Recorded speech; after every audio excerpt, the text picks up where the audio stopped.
أعوذ بالله من الشيطان الرجيم. بسم الله الرحمن الرحيم. أستغفر الله ربي وأتوب إليه والحمد لله رب العالمين. ثم الصلاة والسلام على أشرف الأنبياء والمرسلين حبيبنا وحبيب رب العالمين أبي القاسم محمد وعلى آله الطيبين الطاهرين المعصومين المنتجبين. اللهم أنطقني بالهدى وألهمني التقوى. أما بعد، السلام عليكم ورحمة الله وبركاته. Para pemirsa yang budiman di mana saja Anda berada, pemirsa Hadi TV, semoga selalu diberkahi Allah Subhanahu wa taala dalam segala usahanya, dalam mencari nafkah, dalam belajar, dalam mencari penemuan-penemuan bagi pencipta karir, dan bagi sesiapa saja semoga selalu lancar usahanya, dan jangan lupa untuk selalu bersyukur ya Allah Subhanahu wa taala, baik dalam keberhasilan yang nyata atau keberhasilan di masa datang. Yakni hendaknya kita selalu bersyukur apakah kita berhasil atau belum berhasil, karena sekalipun kita belum berhasil melakukan sesuatu, tapi kesempatan mencoba, pengalaman itu adalah rahmat dari Allah yang perlu kita syukuri. Oleh karena itu dikatakan bahwa pengalaman adalah guru yang terbaik. Baiklah para pemirsa yang budiman, sebagaimana biasa kita bertabaruk dahulu dengan ayat atau riwayat di mana pada riwayat yang sampai kepada riwayat Imam Ali alaihissalam, yaitu tentang ilmu yang dinyatakan dengan 4 kalimat. Sudah 2 pertemuan kita bahas dan belum selesai, tinggal potongan ketiga dan keempat. Insya Allah mudah-mudahan kali ini kita bisa menyelesaikannya. Untuk mengingatkan atau untuk memberi tahu kepada yang belum mendengar kajian ini sebelumnya, Imam Ali ditanya tentang ilmu. Su'ila Amirul Mu'minin anil ilm faqala.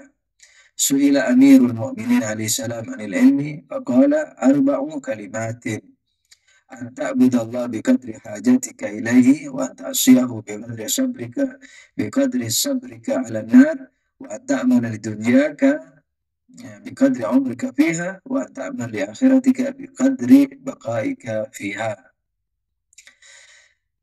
Imam Ali ditanya mengenai ilmu.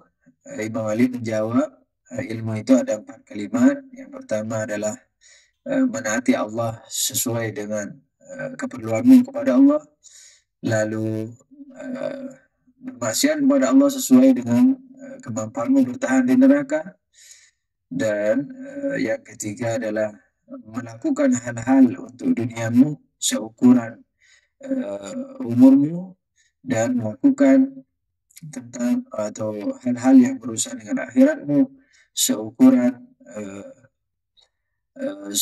keberadaanmu di akhirat. Untuk potongan pertama dan kedua kita telah bahas sebelumnya, dan semoga para pemirsa dapat merujuk kepada kajian-kajian yang telah lalu, dan semoga saja kalau yang sempat atau yang merasa perlu untuk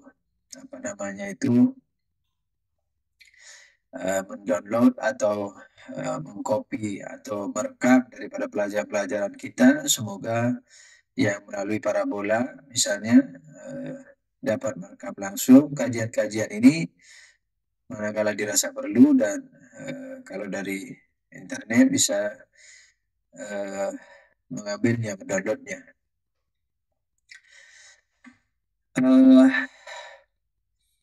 Potongan ketiga adalah, saya tidak akan mengulang karena pendeknya waktu, takut tidak selesai lagi. Kesimpulan daripada potongan pertama adalah kita harus selalu taat kepada Allah dalam segala bidang, dan taat itu adalah pertama kali dengan menuntut ilmu apa yang diarahkan Allah kepada kita dalam segala bidang dan menerapkannya dalam kehidupan dalam segala bidang. Itu taat kepada Allah. Maksiat kepada Allah karena seukuran kemampuan kita di neraka, dan kita tidak ada yang mampu untuk bertahan di neraka, berarti kita tidak boleh maksiat. Artinya kita harus melakukan kemaksuman yang disengaja. Kemaksuman dari hal-hal yang tidak disengaja itu merupakan taklif yang tidak bisa dilakukan oleh kita, kecuali oleh Rasul dan para imam alaihissalam, karena mereka sebagai ukuran agama. Para pemirsa yang budiman, untuk potongan ketiga ini mungkin akan sedikit membuat Anda teringat kepada riwayat yang sering kita dengar dulu, yang mengatakan bahwa hendaknya kalian mencari dunia seakan-akan akan tinggal 1000 tahun. Nah, ini riwayat ini secara lahiriah, riwayat yang dari Imam Ali ini secara lahiriah berlainan dengan riwayat yang sebelumnya kita sering dengar di Indonesia khususnya, yang menyatakan bahwa hendaknya kalian sholat seakan-akan mati esok hari, dan hendaknya kalian berusaha untuk dunia kalian seakan-akan umur kalian 1000 tahun. Nah, kalau di riwayat ini, wa ta'mala lidunyaka biqadri umrika fiha, yani hendaknya kalian berusaha untuk dunia kalian seukuran kehidupanmu di dunia. Nah, jadi lain sekali dengan riwayat sebelumnya yang sering kita dengar, walaupun kita belum menahqiq waktu itu. Saya hanya sering dengar dari ustadz-ustadz saya di Indonesia waktu itu, tapi saya belum meneliti syarat-syaratnya misalnya, karena memang waktu itu masih kita istilahnya saya sendiri misalnya masih jauh dari ilmu keislaman, jadi hanya mendengar dari sekolah atau di kajian-kajian. Maka waktu itu saya memahami bahwa ketika mendengar itu berarti Islam menyuruh kita bekerja giat untuk dunia. Tapi ketika sholat, jadi ketika kita di pasar, kita harus giat, begitu kesimpulannya. Kalau kita di tempat sholat, berarti kita harus khusyuk. Barangkali riwayat itu mungkin perlu penelitian sekali lagi tentang riwayatnya, karena kalau kita berusaha atau ketika kita di pasar, kita mengira umur kita 1000 tahun, maka kita akan bukan hanya bekerja keras, tapi akan menumpuk harta, karena kita akan seakan-akan kita langgeng di dunia ini. Akan menumpuk harta sebanyak-banyaknya, dan mungkin tidak ingat lagi kepada ibadah sholat. Begitu. Karena ketika masuk pasar begitu, tidak akan ingat apa-apa lagi, karena merasa bahwa akan hidup 1000 tahun, tidak akan mati, tidak akan selamanya, tidak akan menjumpai hisab. Sebaliknya ketika kita masuk sholat, kita tidak akan pernah turun dari tempat sholat, karena kita merasa bahwa besok akan mati. Nah, ketika besok akan mati, kita tidak akan pernah ke pasar. Jadi ketika orang di pasar tidak akan ingat kepada tempat sholat, ketika di tempat sholat tidak akan ingat pasar. Jadi tidak akan pernah turun dari pasar. Walaupun mungkin ada maksud yang umum itu yang benar, tetapi ada pertanyaan-pertanyaan yang mungkin perlu direnungkan lagi terhadap riwayat seperti pertanyaan saya tadi itu. Selama ini hanya ditafsirkan bahwa ketika di pasar harus giat, ketika di sholat harus khusyuk. Tapi kalau direnung-renung, apakah ketika di pasar dan merasa akan hidup 1000 tahun itu merupakan merupakan hal yang baik atau tidak, itu mungkin pertanyaan. Karena ketika akan berumur 1000 tahun mungkin tidak akan kembali ke masjid. Ketika di masjid tidak akan turun ke pasar, karena akan mati besok. Tapi mungkin ada penyelesaian yang lebih ringan, seandainya pun mau dikatakan bahwa riwayat ini sahih.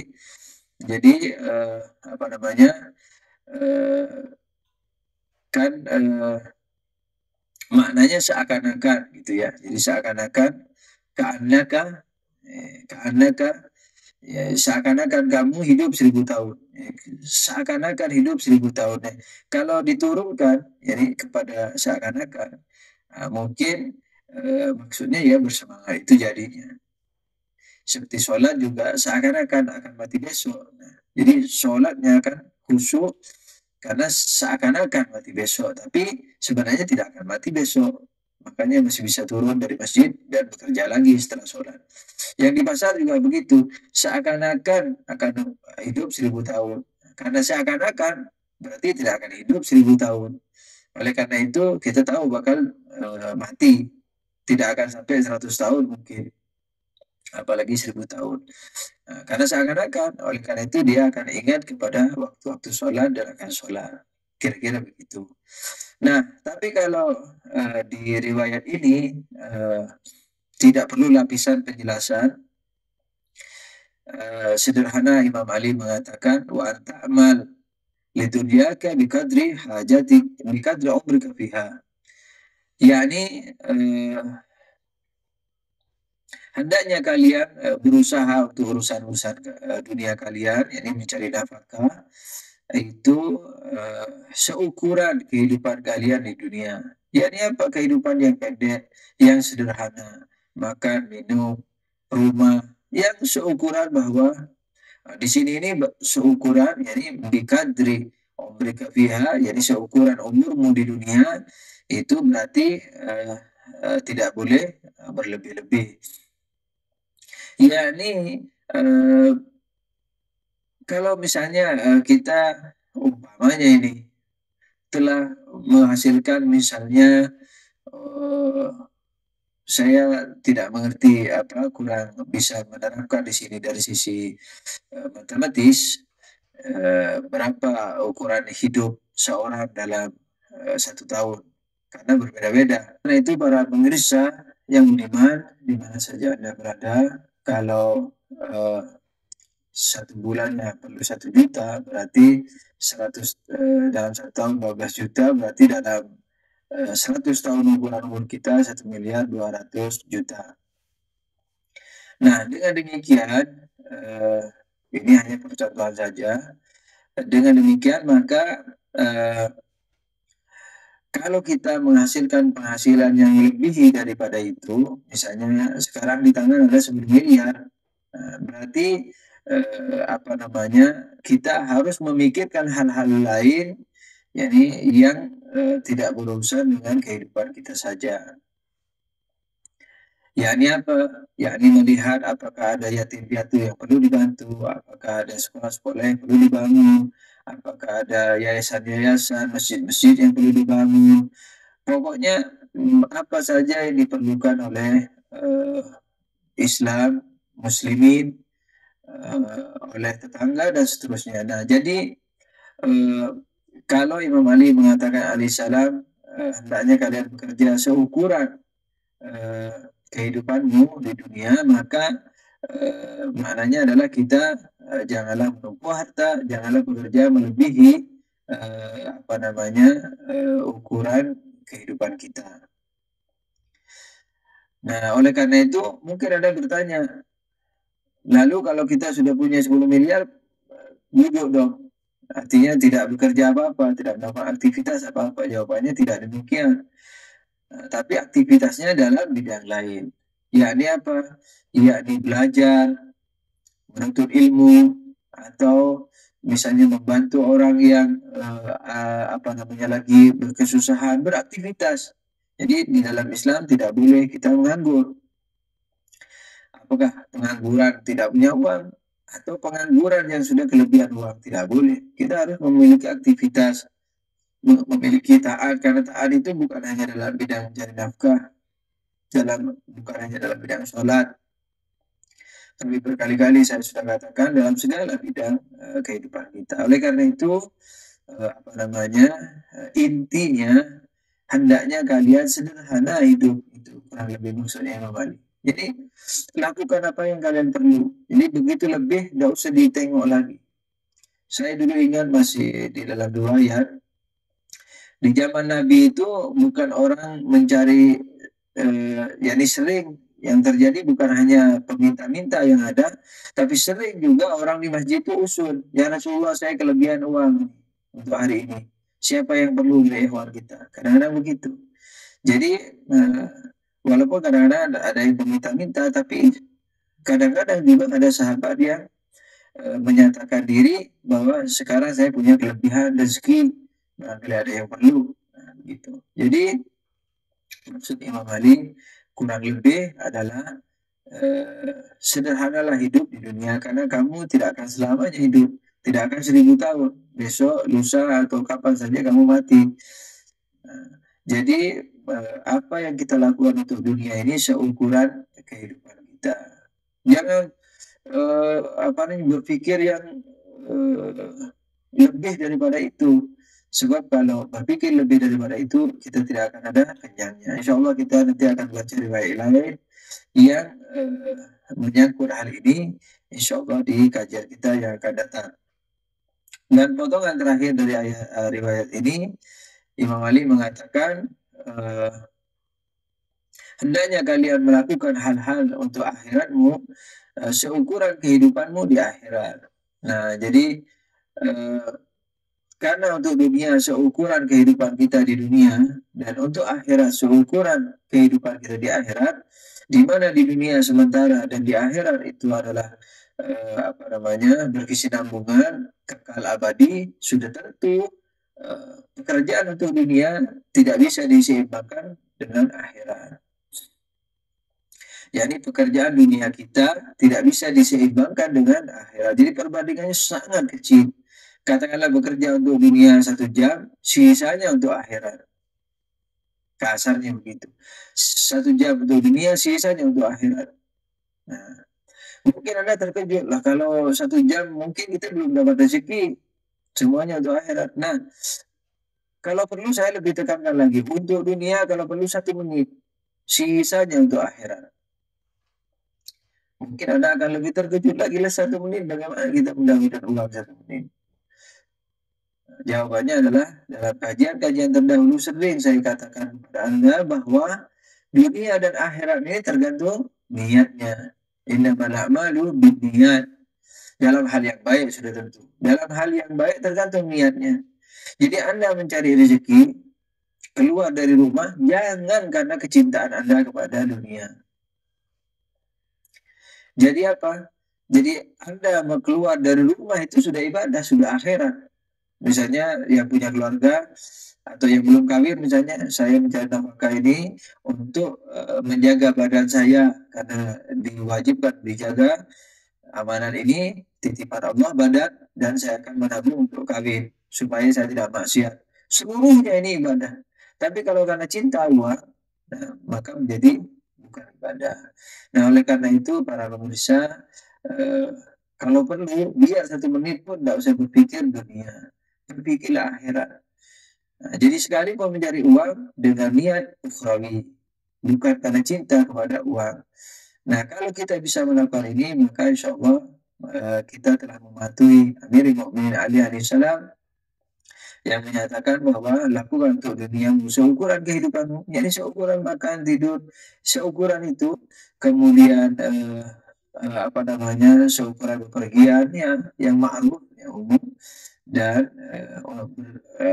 berbuatlah untuk akhiratmu seukuran untuk kehidupanmu di akhirat yang abadi itu. Berarti kita selalu harus berusaha untuk akhirat kita. Apakah dalam bentuk ibadah yang kelihatan akhiratnya seperti sholat, atau dalam bentuk ibadah yang tidak kelihatan akhiratnya seperti bisnis, seperti usaha, politik, dan seterusnya. Kalau karena Allah, jadi politiknya diarahkan dengan ilmu Islam. Niatnya bukan karena cinta kedudukan, tapi karena membela rakyat, membela misalnya sesama, dan itu pun karena Allah. Nah, ini semuanya adalah akhirat. Jadi dia di masjid akhirat, di partai misalnya juga akhirat, di bisnis juga akhirat. Baiklah para pemirsa, kita akan meneruskan kepada kajian kita, yakni tentang apa namanya ini strukturalisasi akhlak. Kita telah sampai kepada catatan-catatan, yaitu sampai kepada catatan yang ketiga, bahwasanya kemanusiaan manusia, ini hakikat manusia diukur dari rasionalnya. Sebanyak apa dia menggunakan rasional, sebanyak sepersentase itulah dia manusia. Sesedikit apa dia menggunakan akalnya, maka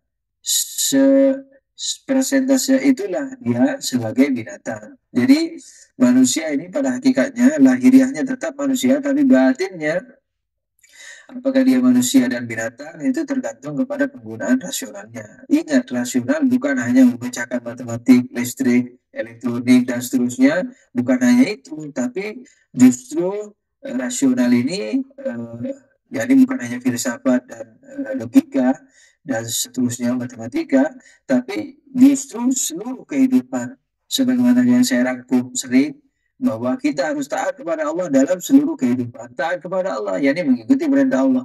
Bagaimana bisa mengikuti perintah Allah kalau tidak tahu perintah Allah? Jadi harus belajar perintah Allah dalam segala kehidupan. Setelah mempelajari perintah Allah dalam segala kehidupan, kita harus mentaatinya, mengikutinya dalam segala kehidupan tersebut. Nah, itulah rasional yang akan mempertahankan kemanusiaan kita, kemanusiaan manusia. Sekarang kita akan sampai kepada catatan yang keempat, yakni beda antara lelaki dan perempuan dalam menggunakan akal. Sebenarnya hal ini merupakan hal yang sulit. Nah, jadi memang sangatlah sulit untuk mengerti rahasia penciptaan alam semesta ini. Akan tapi karena Allah menganjurkan kita untuk merenungi, maka kita boleh meraba-raba, yakni meraba keagungan Tuhan. Misalnya Allah berfirman, "Wallah akhrajakum min butuni ummahatikum la ta'lamuna syai'a wa ja'ala lakum as-sam'a wal absara wal afida la'allakum tashkurun." Jadi Allah menciptakan mengeluarkan kalian dari perut ibu, tidak mengerti apapun, memberikan pendengaran misalnya, penglihatan dan seterusnya, supaya kalian bersyukur. Atau inna fi ikhtilafil laili wan nahar wa ma khalaqallahu bis samawati wal ard la ayatin liqaumin yattaqun. Ya, kurang lebih artinya dalam pergantian siang dan malam dan apa-apa yang dicipta Allah di langit dan di bumi, sesungguhnya ayat bagi tanda-tanda keagungan Allah bagi orang yang bertakwa misalnya. Nah, karena Allah menyuruh kita merenungi ciptaannya, maka kita boleh juga merenungi manusia ini, karena manusia termasuk ciptaannya. Ya, manusia kita, terutama diri kita ini harus kita renungi apa struktur kita ini, yakni struktur jati diri kita, esensi kita, mahiyah kita. Nah, jangan hanya terbatas kepada badani rohani. Badan ada mata, hidung, telinga, dan seterusnya. Kita boleh juga membahas roh kita ini, dan jangan berkata bahwa roh ini tidak boleh dibahas dengan mengatakan misalnya kulir ruh min amri rabbi yas'alunaka 'anir ruh kulir ruh min amri rabbi. Orang-orang bertanya kepada kamu tentang ruh, katakan Muhammad bahwa ruh itu urusan Tuhanku. Lalu dikatakan kalau begitu urusan Tuhan kamu jangan ikut-ikut. Bukan begitu. Nah, karena menafsirkan ayat itu yang lebih bagus dengan ayat juga. Nah, sementara di ayat yang lain urusan ini Allah menjelaskan apa? Allah mengatakan innama amruhu idza arada syai'an an yaqul lahu kun fayakun. Sesungguhnya urusan Tuhan yaitu manakala ia menghendaki sesuatu maka berkata jadilah, maka terjadilah. Jadi amr di sini itu bisa ditafsirkan dengan amr yang di sana. Jadi amr, bahwa ruh ini amr, dan amr itu apa? Kun fayakun. Apa kun fayakun? Kalau dalam istilah filsafat, kun fayakun ini sekali jadi, yakni tidak perlu proses. Yakni apa? yakni non materi. Yani bahwa ruh ini non materi. Jadi yas'alunaka 'anir ruh, qulir ruh min amri rabbi. Bertanya kepadamu tentang ruh, katakan Muhammad bahwa ruh itu adalah non materi. Nah, dan kalian tidak diberi ilmu kecuali sedikit. Jadi sedikit ini bukan kita yang membatasi. Sedikit yakni dibanding dengan ilmu Allah. Sedikit menurut Allah, bukan menurut kita. Kalau menurut kita sedikit, selesai sudah. Ruh itu apa? Urusan Tuhan bagi yang kelompok pertama. Atau lebih bagus kelompok kedua. Kelompok kedua mengatakan apa? Urusan Tuhan, dan urusan Tuhan yakni kun fayakun, yakni non materi. Misalnya gitu. Kalau begitu, ruh itu non materi, selesai. Kenapa begitu? Karena sedikit. Itu sedikit menurut kita. Sedikit menurut Allah. Sedikit menurut Allah itu banyak menurut kita. Jadi kita boleh meneliti. Karena ruh kita non materi, nah berarti Allah telah memberi modal kepada kita, yakni non materi. Nah, resepnya non materi itu harus dibongkar. Apa non materi itu? Tidak terikat ruang dan waktu. Tidak istilahnya satu tambah satu, satu. Satu tambah seribu, satu. Banyak lagi rumus-rumus yang bisa keluar dari kenon materian non materi. Oleh karena itu, Allah yang non materi mencipta sejuta kali lipat daripada apa yang ada ini pun, Allah tidak berkurang karena non materi. Tapi kalau materi, biar banyak akan berkurang sedikit. Nah, dengan demikian maka kita boleh merenungi tentang ruh kita ini. Nah, dalam hal ini kita melihat secara umum bahwa lelaki itu lebih banyak menggunakan akal. Jadi dalam catatan yang keempat ini kita melihat secara umum lebih banyak lelaki menggunakan akal, dan untuk kaum muslimat perempuan lebih banyak menggunakan perasaan. Jadi kenyataan ini pertama sekali akan ada nanti catatan berikutnya, tapi dalam catatan ini kita hanya mau menyampaikan bahwa ada perbedaan kecenderungan dalam menggunakan akal bagi laki-laki dan perempuan. Nah, insya Allah kita akan teruskan di kajian berikutnya. Semoga kita selalu dijaga Allah Subhanahu wa taala. Amin ya rabbal alamin. Allahumma shalli ala Muhammadin wa alihi tahirin. Wabillahi taufiq wal hidayah. Wassalamualaikum warahmatullahi wabarakatuh.